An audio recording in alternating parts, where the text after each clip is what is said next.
Hola, buenos días, ¿cómo están? Yo espero que estén muy bien. Qué bonito es ver la iglesia un poquito más llena, ¿verdad? El día de hoy. Hoy tenemos Santa Cena, va a ser algo especial y tenemos un invitado especial para la Santa Cena el día de hoy. Así que pidámosle a Dios su bendición, vamos a escuchar su palabra, vamos a escuchar lo que Dios tiene para nosotros siguiendo las huellas del Maestro. Ahora, cuando se dio la seña para el título del sermón, siempre tratamos de que la seña los sordos lo puedan entender. Por eso es que cambia muchas veces. El tema de hoy es sígueme, llamando a pobres en espíritu. Sígueme, llamando a pobres en espíritu. Oremos, Padre, gracias. Gracias, Señor, por tu amor, por tu bondad. Te pedimos, Señor, que nos ayudes, Padre Santo. Te pedimos, Padre Santo, tu dirección para poder exponer tu palabra con toda la libertad que tu Santo Espíritu da, pero también, Señor, el poderla poner en práctica, el poder, Señor, vivirla cada día, te pedimos que nos ayudes, Señor. Y más, Señor, viendo este tema de siguiendo las huellas del Maestro, de esa invitación, pero al mismo tiempo ordenanza de seguirte, Padre Santo. Y gracias porque llamas a pobres en espíritu, Señor, gracias por ello. Bendito sea, Señor, síguenos ayudando, bendiciendo, por Jesucristo oramos. Amén. Hoy en día, hermanos, la palabra inclusión está muy de moda, ¿no es cierto? Para todo queremos que esa palabra de la inclusión esté en todo lugar. Se dice y se pregunta si la iglesia debe de ser incluyente, inclusiva, ¿verdad? Más social. La inclusión, dicen los que saben, es el reconocimiento de que todas las personas tienen habilidades y potencialidades propias, distintas a las demás. La inclusión busca que se fomente y garantice en que toda persona sea parte de y que no permanezca separado de, sea parte de y que separado de son los aspectos importantes. ¿Qué significa todo esto? Que se provea un acceso y participación recíproca para tener una participación de iguales condiciones. La pregunta sigue en el aire, hermanos. ¿La iglesia debe ser una iglesia inclusiva? A todo lo que da y todo lo que nos dice la sociedad, ¿verdad? Hacia todo eso debemos de ir. Yo creo que la iglesia debe ser incluyente, debe ser inclusiva en ciertos aspectos. En todos aspectos aquellos que el evangelio pueda transformar a la persona. Por ejemplo, tenemos un ministerio de sordos aquí en la iglesia, ¿sí? Tenemos un baño especial para gente que va en silla de ruedas. Tenemos una rampa para subir. ¿Pero eso nos hace incluyentes? Esa sería una buena pregunta. Si eso es lo que nos hace o no nos hace incluyente. El problema, hermanos, radica en que la sociedad hoy en día nos dice que las puertas de esta iglesia están abiertas para todos. Y eso es muy cierto. Las puertas de esta iglesia están abiertas para todas las personas.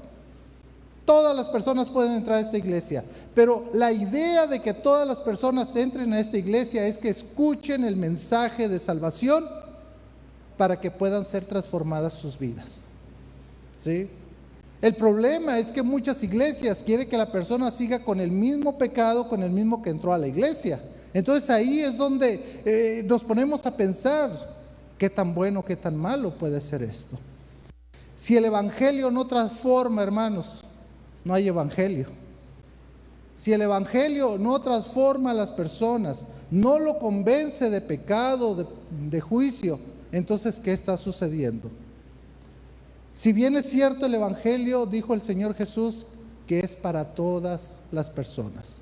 Cuando el Señor Jesús antes de ascender a los cielos dijo, toda potestad me es dada en los cielos, por tanto vayan y hagan discípulos. ¿A quiénes? A todas. ¿Sí? A todas las naciones, a toda criatura, a todas las personas, no importando su condición espiritual, su condición de pecador. Todas las personas necesitamos de Dios, necesitamos de Jesucristo. Y es lo que vamos a aprender el día de hoy del Señor Jesús. Que el Señor Jesús, siempre que tenía la oportunidad, predicaba, enseñaba la palabra de Dios. Pero a ojos de otra persona, uno pensaría: a este no le prediques porque es malo, a este no le prediques porque él no merece la salvación, ¿sí? Y es cuando empezamos a hacer acepción de personas. En el ministerio del Señor Jesucristo vemos que Él compartió el evangelio a toda persona, no importando quién era Él. Sus huellas nos deja que aprendamos de enseñar, predicar y llevar el bienestar a las personas que necesitan para que su vida sea transformada. Algunas preguntas para reflexionar antes de empezar con el tema. ¿Quiénes son las personas que te gustaría ver en la iglesia? ¿A quiénes te gustaría ver en la iglesia? ¿A quiénes te gustaría ver aquí? Los muchachos están pensando en muchachas, ¿verdad? Sí, ya quieren evangelizar, ¿verdad? Sí. ¿A quién te gustaría ver aquí sentado? A mí me gustaría ver a todos mis familiares aquí sentados. Aunque hay algunos que yo diría: ¿será que Dios los puede salvar? ¿Sí? Segunda pregunta: ¿a qué personas le cerrarías la puerta de esta iglesia? ¿A qué personas dirías tú: estos no entran aquí? ¿A qué personas, a qué grupo social tú dirías: estas personas no pueden entrar a la congregación? Otra pregunta, y viene con lo mismo, ¿verdad? ¿A qué grupo social no dejarías entrar a la iglesia? ¿Ya se te vino alguien? Esperemos que cuando terminemos este sermón, nuestra actitud pueda cambiar y decir: Señor, tú eres soberano, tú puedes llamar a cualquier persona, pero no solamente llamar, sino transformarla. ¿Sabe que la narrativa que estamos viendo de Marcos, vimos cómo Jesús empezó su ministerio realizando sus actividades como enseñar, predicar la palabra de Dios y sanar a las personas en su estado físico y espiritual. Al mismo tiempo, el Señor Jesús llama a 4 de sus discípulos para convertirlos en pescadores de hombres. El centro de operaciones de Jesús pareciera que era la ciudad de Capernaum, donde lo vemos salir y entrar, ¿verdad? Es ahí donde libera de la esclavitud a un endemoniado. Después va a la casa de Pedro y sana a su suegra.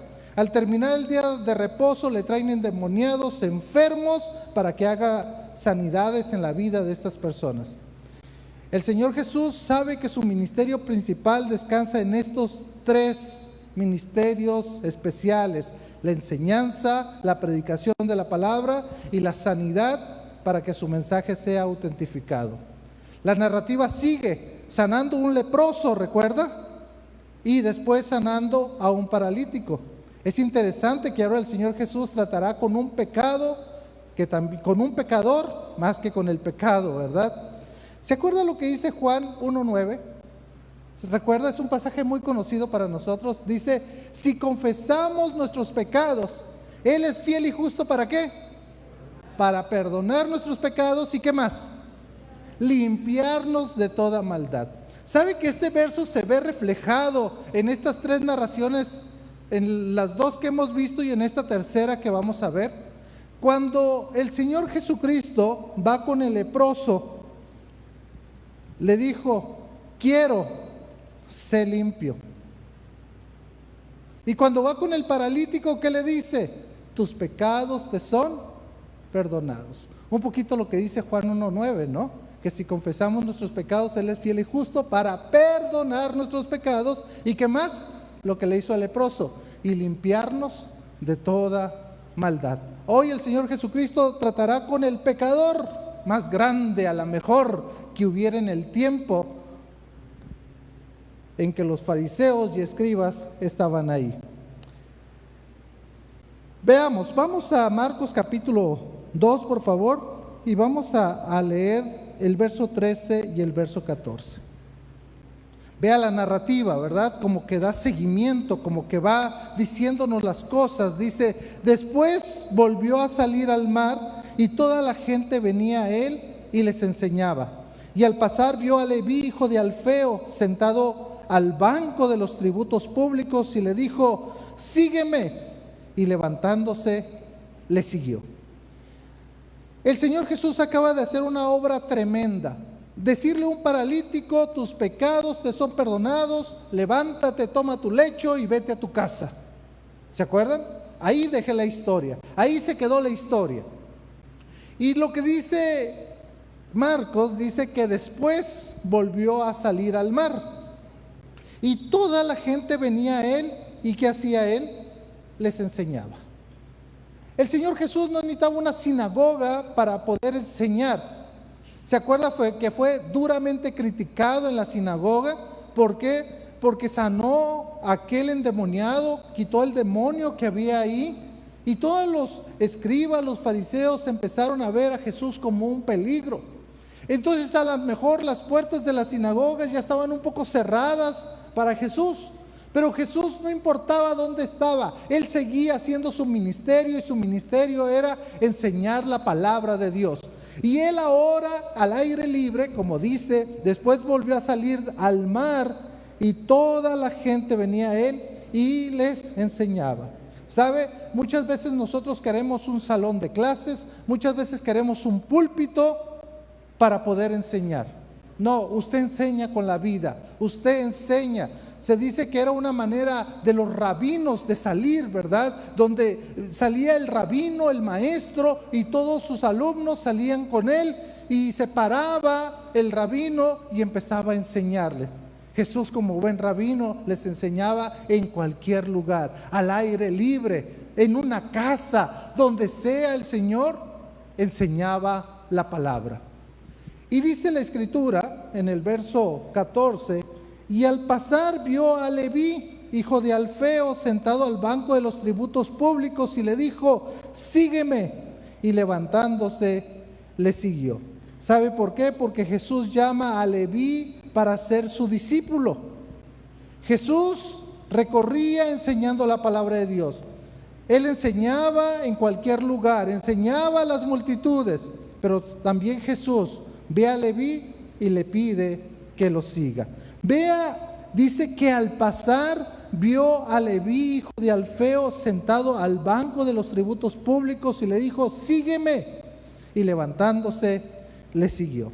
Tal vez para nosotros leer el texto es muy frío solamente, hermanos, pero dice que él iba en su recorrido caminando y vio a una persona trabajando, porque Leví lo que estaba haciendo era trabajando, sentado en la mesa donde cobraba los impuestos, porque él era publicano, él tenía que cobrar impuestos. Un publicano no era bien visto en ese tiempo, hermanos. ¿Por qué? Porque el publicano le trabajaba a Roma. El publicano tenía que cobrar los impuestos de las personas. Los publicanos eran tratados como traidores. De hecho, la Mishnah, que es un documento antiguo de los judíos, decía lo siguiente: decía que a un recaudador de impuestos, a un publicano, era igual que un pecador, que un adúltero, que un asesino. El mismo trato había que darles. ¿Se puede imaginar? Es más, decían, hasta podés mentirle a un publicano, porque como es tan pecador, no importa la mentira que tú digas. ¿Se puede imaginar ahora quién estaba sentado en el banco de los tributos? Es cierto, los publicanos se habían ganado la fama. Los publicanos no estaban haciendo bien su labor. ¿Por qué? Porque ellos se enriquecían a favor del pueblo. ¿Les parece conocido o no les parece conocido eso? De los impuestos, del enriquecimiento. Pues algo así estaba sucediendo en ese tiempo. Entonces los judíos no los veían bien. Traidor a la patria, le decían. ¿Cómo te vendiste por unos pesos? Un recaudador de impuestos no vivía mal, porque luego pensamos que a lo mejor podría vivir mal. No, un recaudador de impuestos vivía bien. ¿Por qué? Porque él le daba a Roma lo que se debía, y todo lo que él sacaba de más, ¿quién se quedaba con él? La persona, ¿verdad? Entonces, cuando los veían a ellos y veían que ellos se estaban enriqueciendo a costas del trabajo del pueblo, no los querían.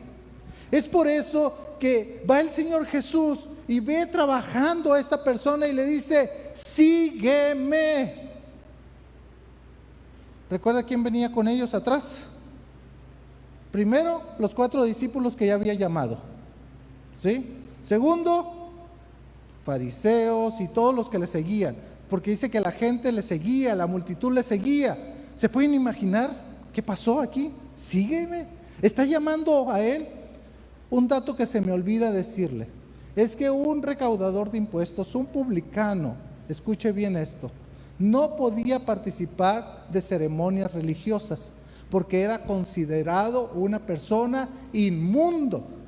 Y todo aquel que se junte con esta persona es considerado también inmundo. Ve el llamamiento de Jesús de una manera imperativa, presente. Sígueme. Sígueme, le dice.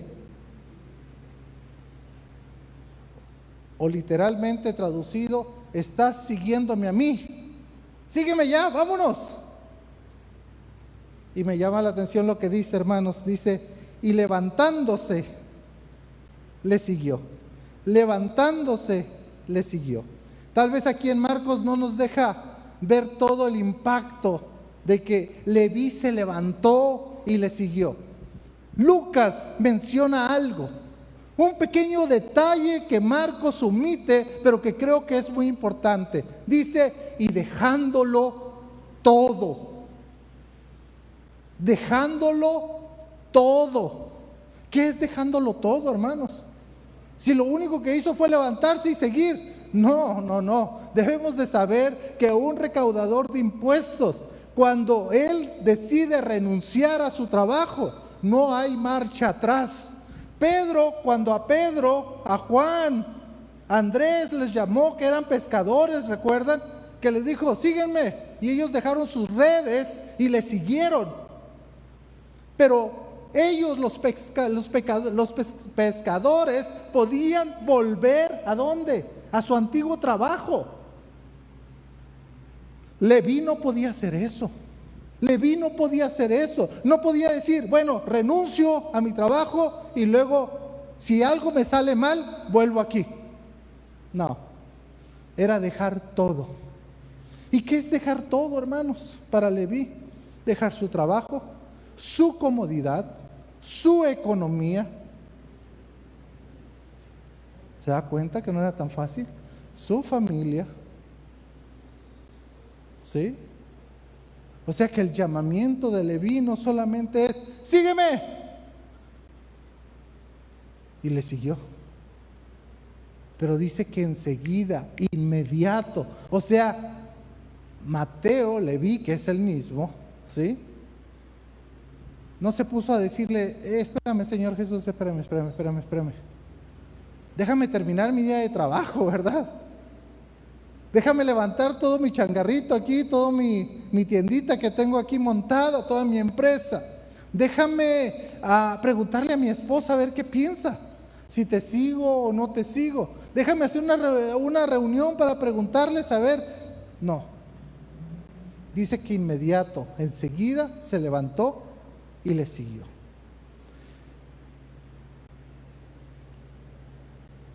¿Qué estamos dispuestos nosotros perder por Jesús? Hoy en día hay una gran polémica, hermanos. Estaba leyendo un libro de David Platt. David Platt es el mismo que escribió el libro de Radical, pero que ahora escribe otro libro que se llama Sígueme. Y él dice que desgraciadamente muchas personas creen que seguir a Jesús es decirle, eres pecador, levanta tu mano, pasa al frente, haz una oración de fe. Bueno, me quedé pensando y diciendo, yo así fue como acepté a Cristo. ¿Sí me explico? Así fue. Levanta tu mano, pasa al frente, haz esta oración. El problema es que muchas personas creen que eso solamente es suficiente para decir yo soy un hijo de Dios, un cristiano. El levantar la mano, el hacer la oración del pecador, el pasar al frente, hermanos, ese solamente es el comienzo de algo. Día con día, el seguir a Jesús tiene que mostrarse con la vida de cada uno. ¿Estás dispuesto a seguir a Jesús? Pero a seguirle renunciando a todo lo que posees. Porque es lo que dice la Escritura: el que no renuncia a todo lo que posee no puede ser mi discípulo. Y nosotros seguimos apegados a nuestro dinero, seguimos apegados a nuestra familia, seguimos apegados a nuestras profesiones, seguimos apegados a todo, y nos cuesta ser entonces un discípulo de Jesús. Yo sí me puse a pensar, hermano, y decir, entonces todo el que sigue a Jesús debe ser pastor, se debe de ir al seminario a preparar. No, tampoco, porque ese es un llamado de Dios para cada persona. Pero cada hijo de Dios sí tenemos la obligación de vivir una vida correcta que agrade a Dios y que sea de testimonio hacia las personas que nos rodean.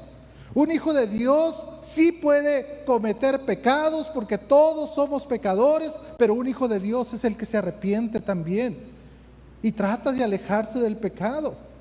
Un seguidor de Jesús, uno que le dice el Señor Jesús, sígueme, y le sigue, está dispuesto, escuche bien, a dejar todo lo que tiene, a no poner su mirada en las riquezas, en no poner su mirada en todas las cosas materiales que pueda tener, sino rendirle, darle todas sus posesiones a Cristo, porque escuche bien, porque usted es la mayor posesión del Señor Jesucristo. Pero se oye bonito esto, hermanos. Yo estoy dispuesto. ¿Seguro? ¿Seguro estamos dispuestos, hermanos? ¿Seguro? ¿Estaría dispuesto a bajar su nivel de vida por el Señor? ¿Estaría dispuesto, hermanos, a decirle al Señor, aquí estoy, usa mis bienes, usa mi tiempo que tengo libre para tu servicio, Señor? Aquí estoy, úsalo, usa todo esto.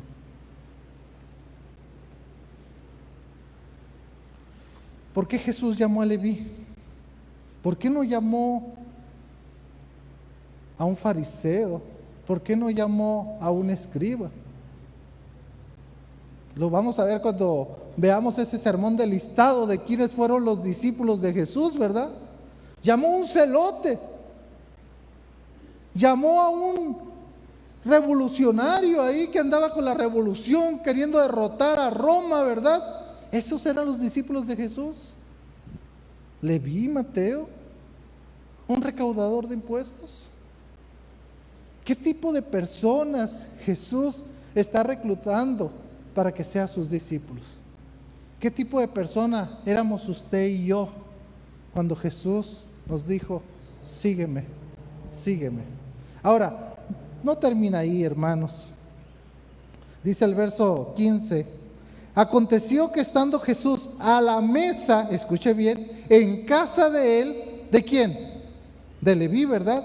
Muchos publicanos y pecadores estaban también a la mesa juntamente con Jesús y sus discípulos, porque había muchos que le habían seguido.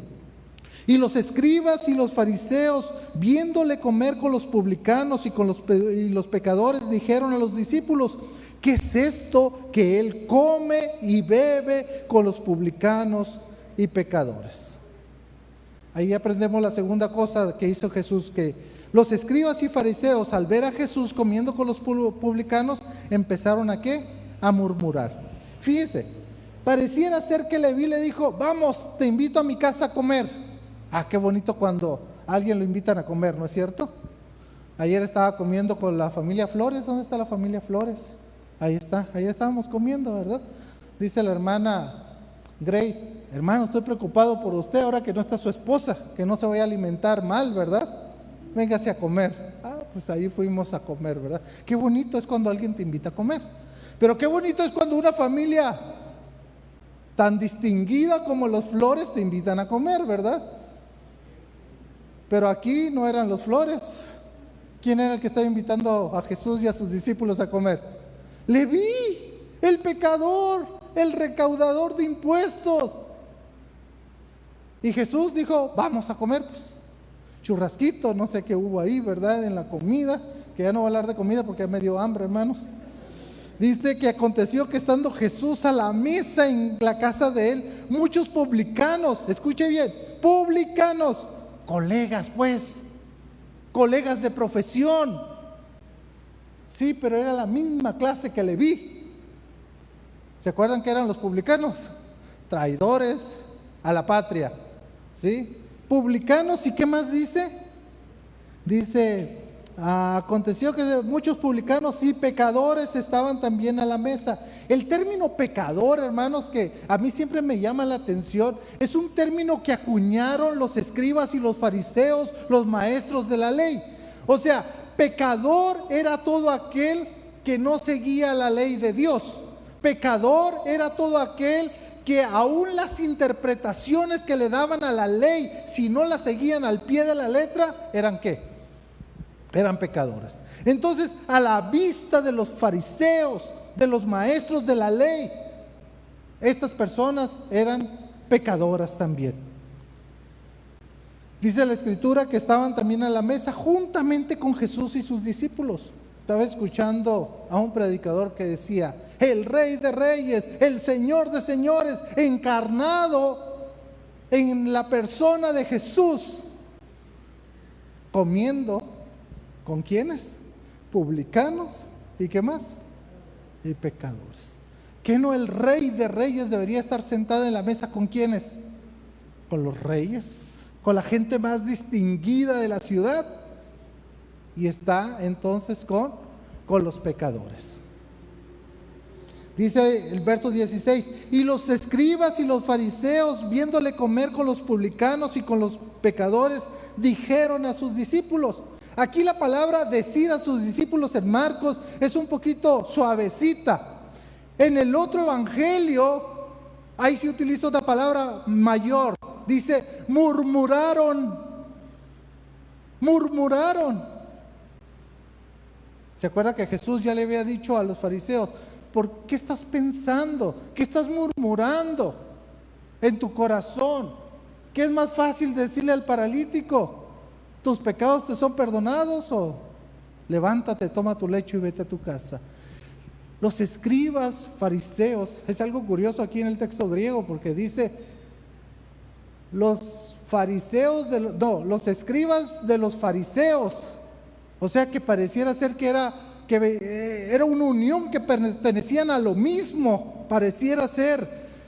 No sé, no entendí muy bien eso, pero pareciera ser, ¿verdad? Como que el mismo grupo, un grupo pertenecía al mismo grupo. Estaba medio raro, ¿verdad? Pero bueno, ahí tenemos a Nelson, que es experto en griego, luego me sacará de la duda, ¿verdad? ¿Por qué? Porque pareciera ser que algo así. Porque la Reina Valera dice que estaban fariseos y escribas. Pareciera ser que el texto dice que pertenecían al mismo grupo, ¿verdad? Los dos. Entonces ahí estaban, ese mismo grupo estaba ahí, murmurando en su corazón, diciendo, ¿qué pasa? Y dice la Escritura, y los escribas y los fariseos, viéndole comer con los publicanos y los pecadores, murmuraron a los discípulos, ¿qué es esto que él come y bebe con publicanos y pecadores? ¿Qué es esto? Ahora, todos imaginan a Jesús en la fiesta, ¿verdad? La música a todo volumen, ¿sí? Droga por aquí, droga por allá, bebida por acá, alcohol, cigarro, porque está con los pecadores, ¿verdad? No.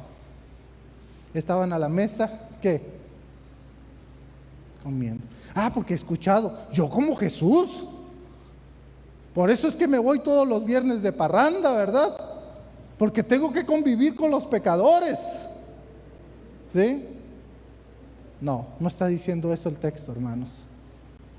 El texto está diciendo que Jesús ha llamado a Leví y que Leví, que ha encontrado el gran tesoro escondido, llama a sus colegas, llama a sus amigos, aquellos amigos que los mismos judíos habían puesto a un lado, aquellos amigos que los mismos líderes religiosos los habían desechado. Y Jesús está conviviendo con ellos. Mire, al oír Jesús les dijo: los sanos no tienen necesidad de médicos. Esto es una ironía, hermanos. Los sanos no tienen necesidad de médicos, sino los enfermos. No he venido a llamar a justos, sino a pecadores.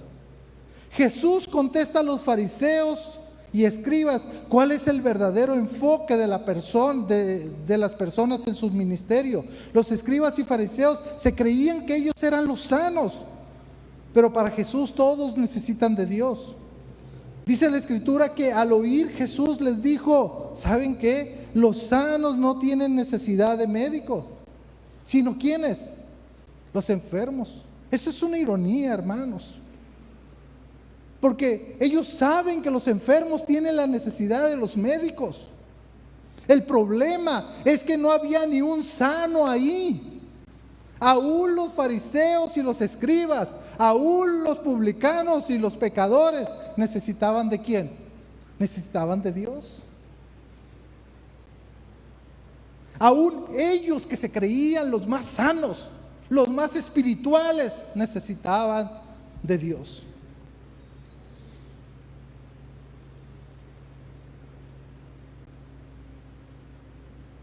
Los pecadores necesitan de Dios, pero también los pobres en espíritu necesitan de Dios. Los fariseos y escribas deberían de haber sido pobres en espíritu. ¿No dijo Jesús: bienaventurados los pobres en espíritu, porque de ellos es el reino de los cielos? Ellos pensaban que no necesitaban lo que Jesús estaba anunciando: arrepentíos y creed en el Evangelio. Ellos pensaban que no necesitaban esto. Vamos a Mateo 9:13, hermanos, que es un pasaje paralelo, rapidísimo. Vamos a Mateo 9:13. Mateo 9:13, ya voy terminando con esto para darle tiempo a la Santa Cena. Dice, al oír, desde el verso 12 voy a leer, dice: al oír esto Jesús les dijo: los sanos no tienen necesidad de médicos, sino los enfermos. Pero vea lo que añade, que no añade Marcos: id pues y aprended lo que significa misericordia quiero y no sacrificios. Vayan al Antiguo Testamento, vayan a Oseas capítulo 6, versículo 6 y vean qué dice ahí. Misericordia es lo que quiero.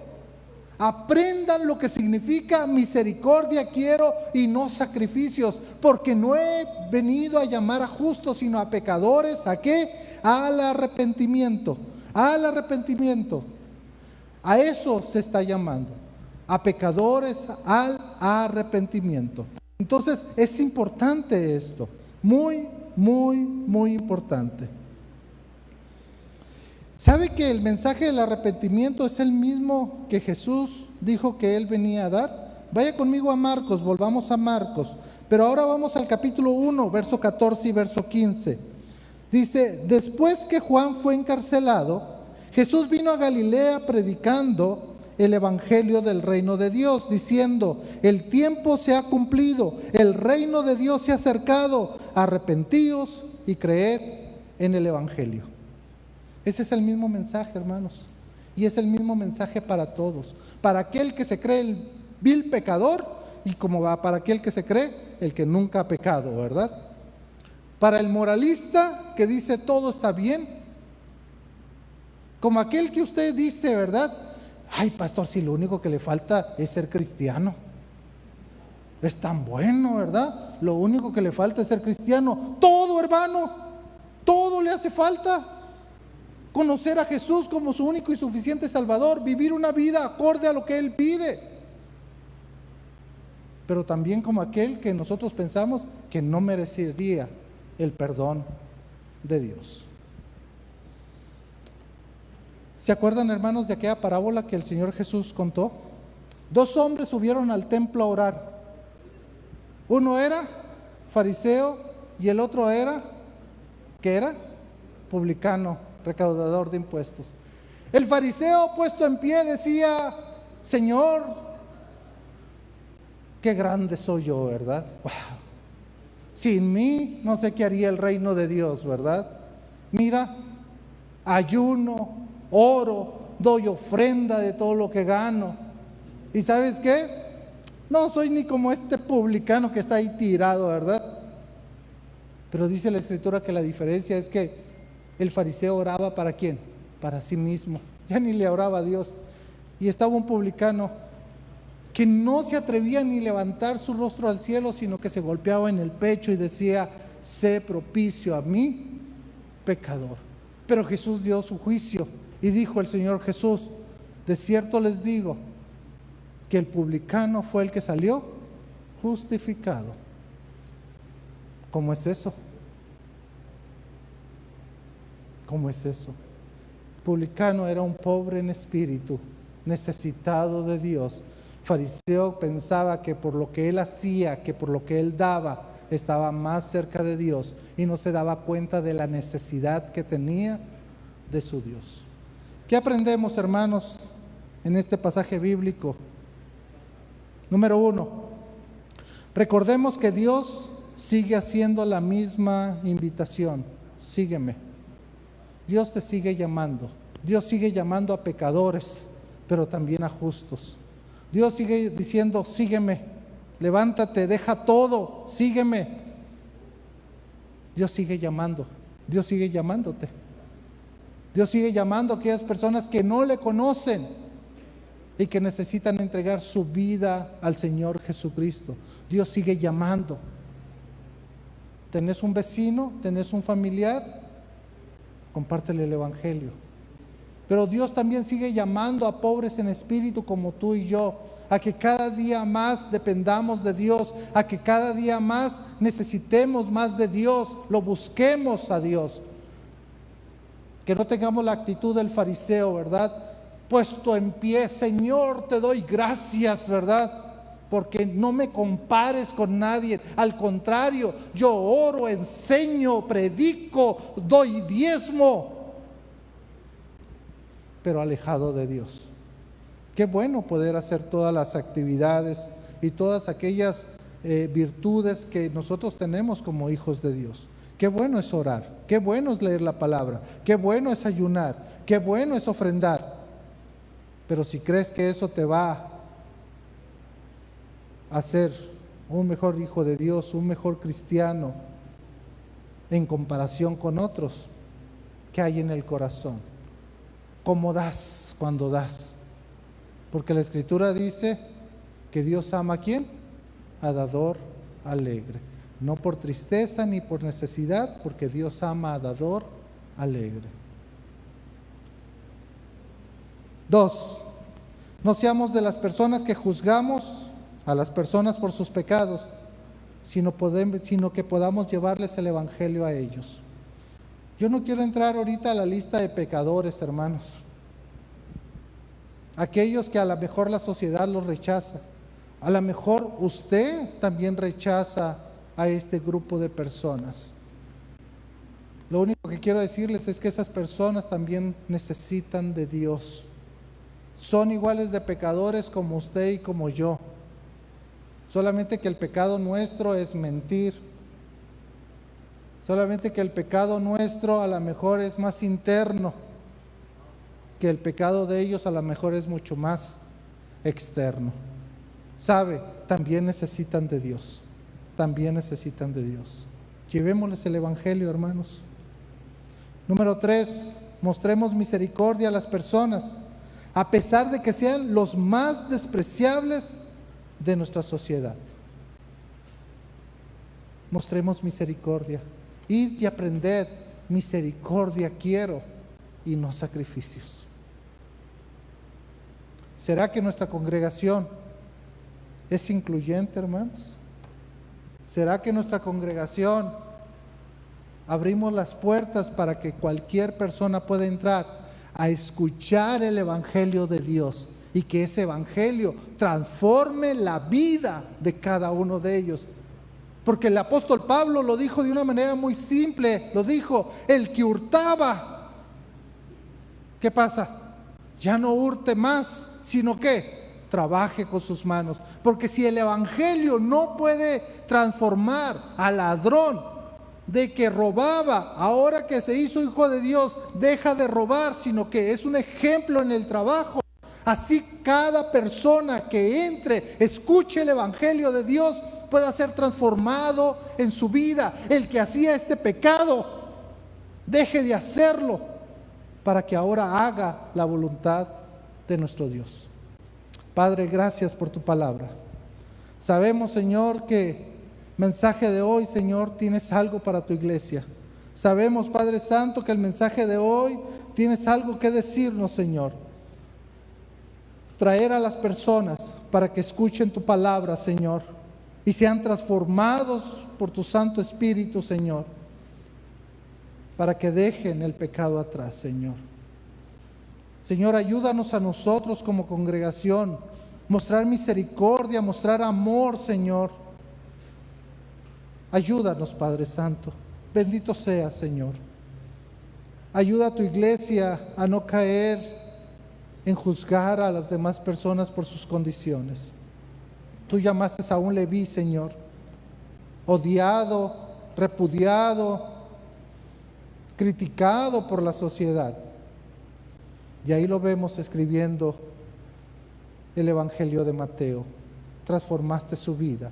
Transforma nuestras vidas, Señor. Transforma las vidas de las personas que te necesitan.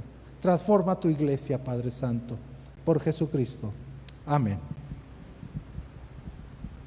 Dios les bendiga.